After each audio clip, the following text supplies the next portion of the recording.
Un nouveau pape pour l'Église catholique. Le monde entier s'est emparé de la nouvelle. Le pape François, contre toute attente, a trompé tous les bookmakers, mais pas seulement.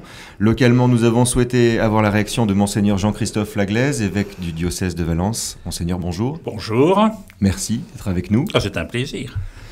Nous avons également avec nous autour de la table pour vous cuisiner Graciane Dorlan, déléguée épiscopale à l'information du diocèse de Valence. Bonjour Graciane. Bonjour Jean-Marie. Et Cyril Lehambre, journaliste à Drôme Hebdo. Bonjour. Bonjour Jean-Marie. C'est la deuxième fois que nous nous retrouvons dans cette configuration. La dernière fois, c'était pour vos 10 ans. Eh oui. Votre 10e anniversaire. Aujourd'hui, nous avons donc choisi de vous poser des questions, tour à tour, à propos de cette nouvelle élection qui a été un événement dans tous les sens du terme. Et c'est Cyril Lehambre qui vous pose la première question. Mais écoutez, donc après quelques jours de pontificat, est-ce que l'on peut parler d'un style François, celui d'un pape proche du peuple, aimant la foule ? Eh bien, il suffit de regarder les couvertures de nos hebdomadaires ou de certains de nos quotidiens pour voir... voilà, sans doute qu'il y a un style du pape François qu'il a déjà imprimé quand il est apparu au balcon. Cette attitude de bonhomie, en même temps de réserve. Bon, on comprend, quand vous êtes à peine élu, qu'il faut vous présenter devant des centaines de milliers de personnes, même sans doute presque 1 milliard qui regardaient. Et puis, cette attitude déjà de s'incliner pour demander la prière sur lui. Et puis nous l'avons vu ensuite avec les cardinaux, où on le voit, la collade, tout ça. La messe qui inaugurait son ministère de successeur de l'apôtre Pierre d'évêque de Rome. Et puis les rameaux. Donc dimanche, à la fois son appel aux jeunes, leur disant, il a même fait rimer « In luglio a Rio ». Et puis, ce tour de foule, on le voit à l'aise, alors il amène les bébés. Je me suis amusé en regardant la retransmission le soir de la messe des rameaux. On lui présente une petite fille qui doit être affolée et on voit le pape très blaguer sans doute avec un de ses gardes du corps qui avait la petite fille dans les bras. Voilà, donc un style d'une grande simplicité, mais il ne faudrait pas oublier quand même dans la simplicité aussi des mots qu'il emploie dans ses homélies, la profondeur et une invitation solide pour nous les chrétiens.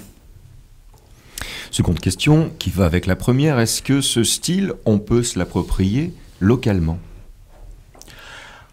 Je pense qu'on peut se l'approprier localement, c'est-à-dire déjà au niveau... Si on regarde l'épiscopat ou la manière de vivre des prêtres en France, si vous allez en Italie ou en Allemagne, je me suis amusé à un moment, en allant, mettons, si on va en vacances en Italie, ils sont toujours très surpris qu'un évêque arrive tout seul en conduisant sa voiture. Quand on voit en Allemagne ou dans d'autres pays où les relations entre l'État et les églises, entre autres par les prêtres qui sont les évêques salariés ou tout ça, donc il y a des styles de vie qui correspondent aussi au pays. J'oserais dire qu'en France, majoritairement, que ce soit les prêtres ou les évêques, nous avons un style de vie quand même relativement simple. Mais on a toujours mieux à faire. C'est un appel, je dirais, permanent à la conversion pour les évêques. Alors ça me concerne, pour les prêtres, les diacres, mais aussi l'ensemble des catholiques. Vous savez, on ne manque jamais de donneur de leçons. Alors après, c'est de le mettre, je dirais, concrètement dans sa propre vie. Graciane Dorlan pour la troisième question. Alors effectivement, on a vu un petit peu le style François. On a pu noter que dans son homélie au cours de la cérémonie d'intronisation, il s'est défini lui-même comme gardien plein de bonté et de tendresse au service de l'Église. Mais n'aura-t-il pas néanmoins à faire preuve de fermeté pour mener à bien certaines réformes, notamment en ce qui pourrait concerner une certaine réorganisation de la curie ?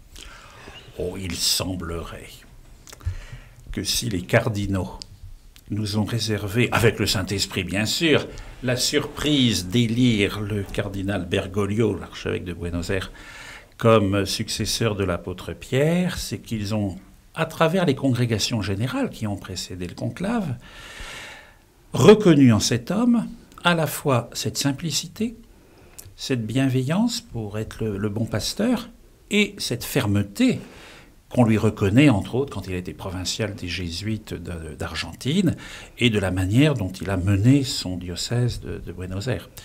Donc, il me semble que chez cet homme, il y a les qualités requises pour être le successeur de l'apôtre Pierre dans la période que nous vivons. Alors, effectivement, je m'amusais en entendant les commentaires de certains journalistes, pas vous, à propos de la rencontre de samedi entre Benoît XVI et François. C'est quand même une première dans l'histoire. En 2000 ans, on n'avait pas vu ça. Alors, c'est très cordial, on les voit, tout ça. Et alors, certains journalistes devinent ce dont ils ont pu parler durant les 3/4 d'heure. Peut-être que Benoît XVI lui a donné quelques noms pour être secrétaire d'État. Oui. Alors, il faut effectivement, nous verrons dans les semaines et les mois à venir, quand le pape François organisera la manière de continuer une réforme de la gouvernance de l'Église. Mais je pense qu'on va lui laisser le temps, et je crois qu'il faut continuer à prier pour cela, pour repérer les bonnes personnes à mettre aux bonnes places. Cyril Lehambre pour la prochaine question.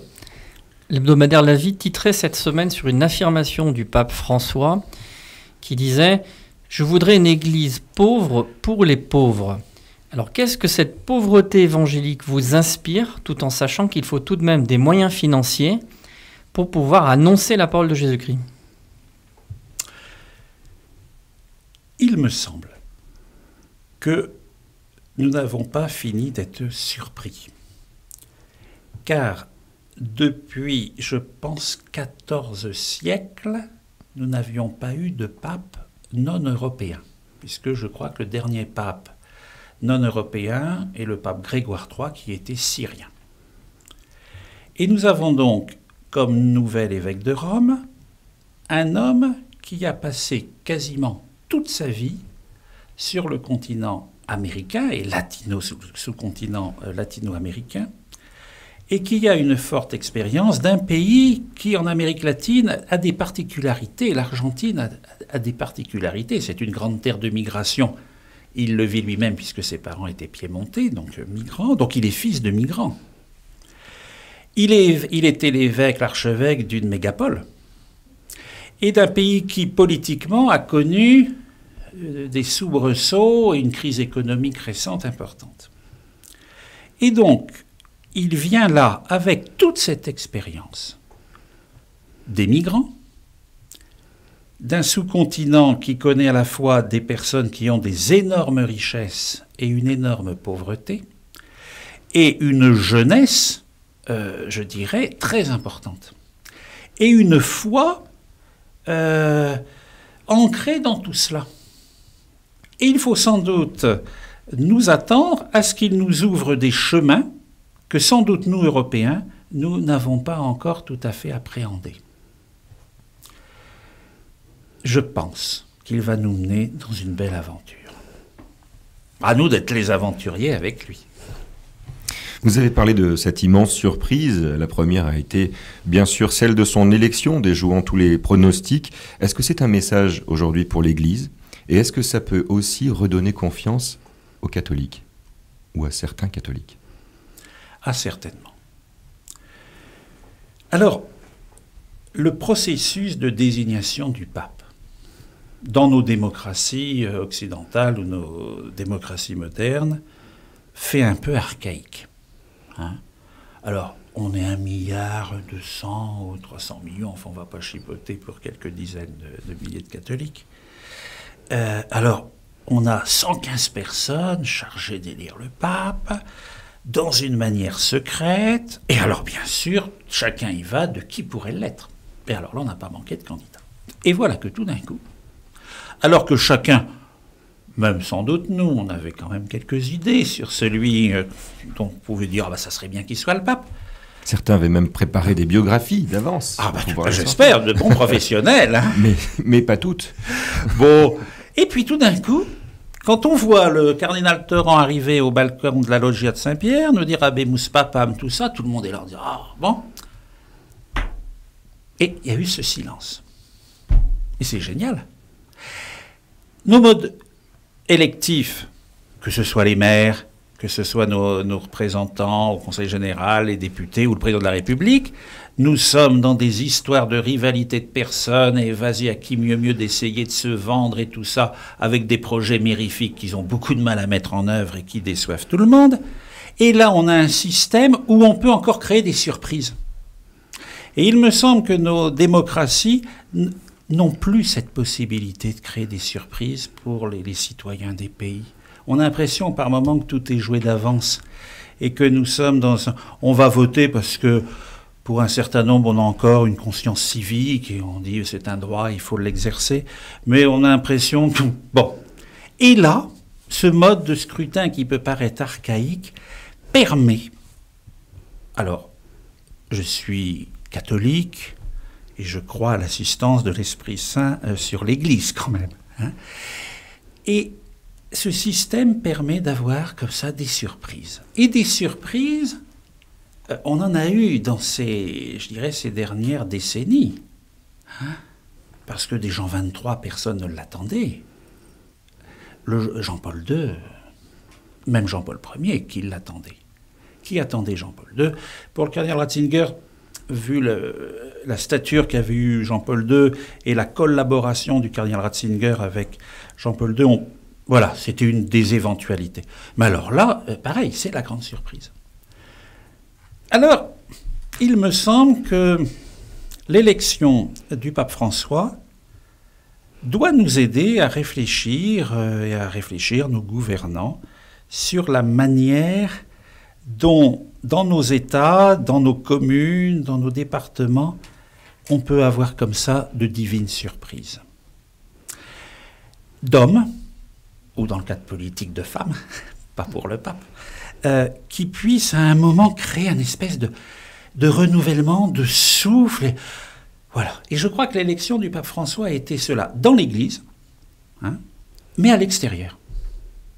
Je pense que la manière dont on a couvert l'événement de l'élection du pape dénote une espèce d'attente. Et alors quand on a vu les images venant d'Argentine, du Brésil ou autre, on était en plein délire, mais comme quand les Argentins gagnent la Coupe du Monde de football ou autre. Hein. Voilà, il y a eu l'exubérance latino-américaine. Voilà. Alors tout ça, dans un monde quand même un peu gris-gris, où on ne parle que de crise économique, de machin, enfin, c'est quand même pas... Alors là, tout d'un coup, on a un peu d'air frais. J'ai repensé à cette phrase. On avait demandé au pape Jean XXIII, après qu'il ait eu l'audace, ce brave papy, de convoquer un concile. On dit, très Saint-Père, quelle idée vous avez eue, pourquoi un concile? Et il est allé à la fenêtre de son bureau, il l'a ouvert en disant, ça fera rentrer de l'air frais dans l'Église. Eh bien, je crois que l'élection du pape François est un petit peu dans cette même mouvance de créer un peu d'air frais. Pas de courant d'air, d'air frais. Graciane Dorlan pour la prochaine question. Alors, on a déjà évoqué François, l'ami des pauvres. François, c'est aussi Assise, et on se souvient des rencontres interreligieuses d'Assise. Est-ce que ce nom de François est de bon augure, à votre avis, pour les relations interreligieuses? Ah oui, et il l'a montré, hein, puisque au lendemain de la messe où il commençait son ministère d'évêque de Rome, il a supprimé l'audience générale, pour consacrer sa matinée à recevoir les délégations œcuméniques et d'autres religions qui étaient venues à son installation. Il faut quand même souligner une chose importante. Là, on est dans le domaine de l'œcuménisme, hein, pas dans le domaine interreligieux. C'était la première fois depuis la rupture avec Constantinople que le patriarche œcuménique assistait à l'installation de l'évêque de la vieille Rome. Quand même un événement capital. Généralement, il venait aux obsèques. Bon, là, il n'y en a pas eu. Donc, il est venu à l'installation. C'est un signe. Et puis, le contact qu'il a donc eu déjà, alors là aussi, on n'est pas dans le domaine de l'interreligieux. Son premier message, c'est quand même au grand rabbin de Rome. Hein? Donc, premier message du pape François c'est au grand rabbin de Rome. La présence à la messe d'installation de l'évêque de Rome, de la vieille Rome, du patriarche œcuménique de la nouvelle Rome, Constantinople, enfin Istanbul maintenant. Et puis, ce temps qu'il a passé avec les autorités religieuses des autres religions. Et puis, alors effectivement, François, alors il l'a expliqué un petit peu pourquoi François. Hein. Donc il nous a expliqué, il voyait les voix monter. Bon, on imagine ce que ça doit faire. Enfin, on imagine, non, je crois qu'on n'imagine pas. Puis je pense que je ne connaîtrai jamais, tant mieux. Et quand il est arrivé aux 2/3 des voix, applaudissements, et son voisin, qui était un de ses vieux amis, l'ancien archevêque de Sao Paulo, lui a dit « Tu n'oublies pas les pauvres ». Et là, il a pensé à saint François d'Assise. Et François, n'oublions pas, est celui qui a fait cette démarche audacieuse de rencontrer le sultan et d'avoir un véritable dialogue avec le sultan. Au point où nous disent les différents biographes de saint François, que ce soit Cellano ou saint Bonaventure, que même le sultan semblait un peu ébranlé par l'attitude de bonté, de simplicité et d'amour du Christ qu'avait ce petit bonhomme qui était François Bernardone. Donc on est là, le choix de ce nom qui quand même nous a fortement surpris, indique qu'il veut, en bon jésuite qu'il est, et en bon disciple de François, d'être un homme d'ouverture et d'un dialogue avec l'intelligence de la foi et une grande simplicité avec tous. Une autre question à propos de ce pape, justement, jésuite. Justement, de cette spiritualité jésuite, il s'inspire nettement, on vient de le dire, de la spiritualité de saint François d'Assise. Et dans cette spiritualité-là, il reprend à son compte, me semble-t-il, le concept de sauvegarde de la création. On parle beaucoup d'écologie, d'environnement aujourd'hui, mais il y a le concept de sauvegarde de la création qui pointe le bout du nez dans l'Église aujourd'hui. Et n'est-ce pas là l'un des enjeux majeurs? Et aujourd'hui, en Drôme, lorsque l'on voit l'exemple de ce qui se passe à Toulignan avec les religieuses là-bas, est-ce que des initiatives en Drôme vont dans le sens de la sauvegarde de la création? Est-ce qu'il faut continuer à aller dans ce sens? Continuer à aller dans ce sens, c'est une évidence, et pas simplement pour les chrétiens. Alors, comme vous l'avez souligné, la Drôme est quand même le premier département bio de France. Mais en même temps, au niveau nucléaire, c'est pas mal non plus. Donc, nous avons des contrastes. Effectivement, dans la Drôme, j'ai demandé, depuis déjà quelques années, que l'on puisse travailler ces questions de réflexion autour de sauvegarde de la création, du développement et tout ça. Et le conseil pastoral diocésain a pris une séance de travail il y a combien, Graciane? 3-4 mois en janvier. En janvier, avec des personnes tout à fait compétentes dans la Drôme. Et j'ai confié au pôle Église et Culture. Je rêvais un petit peu depuis quelque temps, j'avais déjà quelques noms de côté, de faire comme un observatoire pour ces questions environnementales. Et donc c'est le pôle Église et Culture, donc c'est le Père Charignon qui en est le coordinateur, va prendre en charge un petit peu cette réflexion. Alors en lien bien sûr avec ce que font les Dominicaines de Toulignan, avec ce que fait l'association Ecologia Saint-Jean-Baptiste, dans le diocèse, et puis d'autres personnes engagées soit professionnellement, soit au niveau de la réflexion sur ces questions. Mais effectivement, il nous faut être reconnaissant au pape Benoît XVI d'avoir énormément enrichi le corpus de l'enseignement social de l'Église sur ces questions environnementales. Et pendant la visite à Dlimina fin novembre, quand nous avons été reçus à Justice et Paix, j'ai ensuite discuté avec un des assistants du cardinal Turkson, un jeune professeur italien, qui m'a envoyé ensuite toute une documentation, entre autres sur les questions de l'eau, qui ont été travaillées par le Conseil pontifical, en lien avec l'ONU, la FAO et tout, sur ces questions. Donc, l'Église catholique, précédée déjà par l'Église orthodoxe, entre autres par le patriarche Bartholoméus, qui est très pointu sur ces questions. Et l'Église catholique n'est pas en retard. Ensuite, vous comprenez bien que sur ces questions environnementales et du respect, entre autres, Benoît XVI a énormément insisté que l'eau ne pouvait pas être privatisée auprès de sociétés financières ou autres. Ensuite, l'Église n'a qu'une influence, j'ai envie de dire, morale sur nos gouvernants et sur les grands groupes internationaux qui, eux, veulent faire de l'argent sur le dos des autres. Donc, nous avons être une force à la fois de proposition et de contestation quand des systèmes viennent abîmer. Et la création, et quand on dit la création, c'est abîmer l'homme.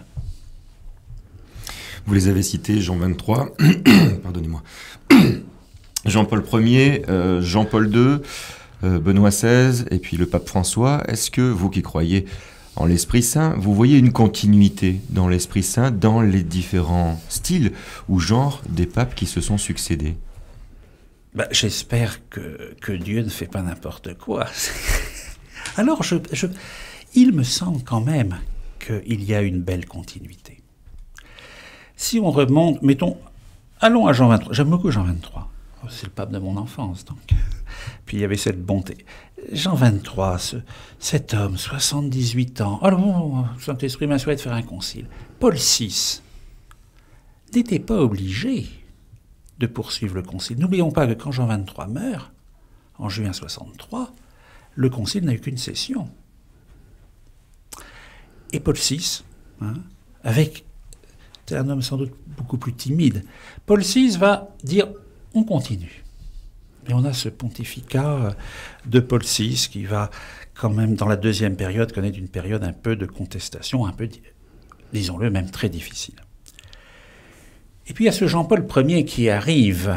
Et entre le pape François, Jean-Paul Ier et Jean XXIII, il y a des similitudes. Jean-Paul Ier est le pape qui sourit. Et le pape qui fait venir tous les enfants autour de lui, autour du trône pontifical, aux audiences. C'est le premier pape qui redit « je ». Tous les papes jusqu'alors disaient « nous ». Ça dure 33 jours. Et arrive cet athlète, ce colosse polonais de derrière le rideau de fer, que personne n'attendait, et qui va reprendre ce nom de Jean et Paul qu'avait pris Jean-Paul Ier pour être la continuité de Jean XXIII et de Paul VI. Jean-Paul II va insuffler donc ce dynamisme emmenant avec une dimension quand même internationale passionnante. On a Benoît XVI. C'était pas évident de trouver l'homme qui ferait la transition après ce géant de Jean-Paul II. Fallait vraiment cet intellectuel brillant et spirituel et cet homme humble qui accepte de mettre ses pas à son âge dans la suite de Jean-Paul II, et cet homme humble et courageux qui, vu la fatigue, vu le poids de la charge, dit « je ne peux plus continuer ». Et donc qui permet l'avènement du pape François. Je crois quand même que le Saint-Esprit a de la suite dans les idées. Mais quand on est bien attentif à cela, quand on relit nos propres vies, dans cette lumière, on voit quand même que des événements de nos vies, des rencontres de nos vies et tout, pour moi, ne sont pas dus qu'au hasard. Donc il y a aussi un plan de Dieu sur chacun de nous, un plan d'amour et tout, qui, une fois qu'on reprend un peu de distance, alors là c'est très jésuite, la relecture, tout ça, se dit, mais en fait, il y a une cohérence là-dedans. Graciane Dorlan pour la dernière question. Oui, alors pour la dernière question, on va se projeter dans 4 mois. Le pape François a confirmé sa présence à Rio, vous l'avez évoqué tout à l'heure. On avait dans ce même studio de RCF, il y a quelques jours, une jeune participante à ces JMJ et qui nous disait quand même la difficulté de ces jeunes à trouver leur place dans l'Église, du moins à certaines occasions. Quel lien pensez-vous que le pape François pourra tisser avec cette génération et quels sont les chantiers prioritaires à votre sens? Graciane, écoutez, je vais vous inviter à aller à Rome, à demander une audience au pape François. Je demande que ça. Je veux bien vous accompagner si vous voulez. Je suis d'accord. Ah bah Mathieu aussi veut venir, parce que Mathieu on ne le voit pas, mais il nous filme, pour lui demander. Ce qui est intéressant avec la Genèse, vous savez, on s'est posé la question, sans doute d'une manière même plus cruciale, quand, là aussi on pourrait voir un coup du Saint-Esprit, Benoît XVI est élu, et en août on se retrouvait à Cologne, dans son pays. le pape François est élu, et vlan, on se retrouve au Brésil. Bon, j'ai envie de dire, c'est pas loin de l'Argentine. Enfin, ça fait quand même des milliers de kilomètres, enfin, c'est voisin. Et en fait, on se disait, oh, mais après Jean-Paul II, si proche des jeunes, le pape des jeunes, bon. Et l'autre jour, je rencontrais 2 de nos séminaristes. Et je leur parlais de Jean-Paul II. Et ils me répondent, oh, nous, Jean-Paul II, vous savez, ça nous dit trop rien. Nous, c'est Benoît XVI. En fait, les générations passent tellement vite que ils adoptent, on va dire, le pape qui est sur le siège de Pierre au moment où ils y vont. Il me semble hier, au vu de l'homélie, j'en ai entendu que des extraits, mais il a l'enthousiasme, la fougue à la fois italienne et latinos pour entraîner les jeunes. Donc, ça se passera bien. Ensuite, la place des jeunes dans l'Église, c'est une question extrêmement délicate et douloureuse, parce qu'il faut que les anciens leur laissent la place. Et j'annoncerai jeudi, à la fin de la messe chrismale, donc d'une manière officielle, parce que ça se sait, la convocation du synode diocésain sur l'évangélisation dans la Drôme dans les années à venir. Et dans le choix du secrétariat général du synode, j'ai appelé des personnes jeunes adultes, justement parce qu'il faut les mettre à une place où ils puissent dire ce qu'ils souhaitent et mettre en œuvre. La semaine dernière, j'ai célébré l'Eucharistie à Saint-Jean un mercredi soir avec le père Argout. Étaient là les jeunes professionnels, les étudiants, l'aumônerie étudiante, plus quelques personnes, je dirais, dans nos âges. On était, je sais pas, 50, 70. Et ensuite, avec le père Argout, tous les deux, puis le père Désiré est venu nous rejoindre, nous avons confessé pendant 1 heure. Et là, les jeunes, voilà, il y a des initiatives autres. Par exemple, une messe en semaine, mais à 19h45. Parce qu'ils n'ont pas peur de sortir la nuit dans les rues de Valence. Sinon, quand on voit certaines messes de les veilles de fête à 17h ou 18h, on se pose des questions. Les jeunes, ils n'ont pas envie d'aller là. Voilà, c'est comment leur permettre de trouver leur place, et à la fois dans leur expression de prière et de désir de célébrer, et aussi dans les instances de concertation dans nos diocèses ou dans l'Église universelle, de leur laisser aussi une place raisonnable. Sans faire, le danger, ça serait qu'on ait une église d'enfants, une église de jeunes, une église d'âge moyen, une église de papy et de mamie. C'est comment trouver aussi des moments où on peut se rassembler ensemble. Pour terminer cette émission, juste une dernière toute petite question. C'est la pire, souvent. Vous avez... Ah non, pas du tout, je pense pas. Je pense que là, vous en êtes bien sorti. Il reste vraiment plus que celle-ci. Est-ce que vous savez quand vous allez pouvoir rencontrer ce nouveau pape, en dehors de la visite ad limina, qui sera certainement... Non, la visite ad limina, j'approcherai de l'Émérita. Enfin non, pas encore, mais je ne sais pas. Je provoquerai peut-être une occasion d'aller à Rome. Mais rien n'est prévu pour le moment. Je me contente de le regarder en photo et à la télévision. Apparemment, il y a des volontaires pour vous. Oui, je vois. Si, en tout cas, on a un pèlerinage prévu en octobre 2014 pour la province de Lyon. Et nous avons un projet Drôme-Ardèche. Je sais que la maison religieuse est déjà réservée et tout. Ce sont nos vicaires généraux qui s'occupent de ce pèlerinage dans le cadre des 50 ans de Vatican II. Donc nous le verrons à ce moment-là. Fin de cette émission. Merci beaucoup, Monseigneur Jean-Christophe Laglaise, évêque du diocèse de Valence, de vous être prêté à nouveau à cet exercice. Merci à Graciane Dorlan. Merci Jean-Marie. Et à Cyril Lehambe, journaliste à Drôme Hebdo. Rappelons que vous pourrez retrouver ces émissions sur les sites internet en vidéo du diocèse de Valence, c'est valence.cef.fr, sur celui de la radio, en podcast sur rcf.fr, et puis des extraits de cette interview également dans la prochaine parution du journal Drôme Hebdo. Merci à tous.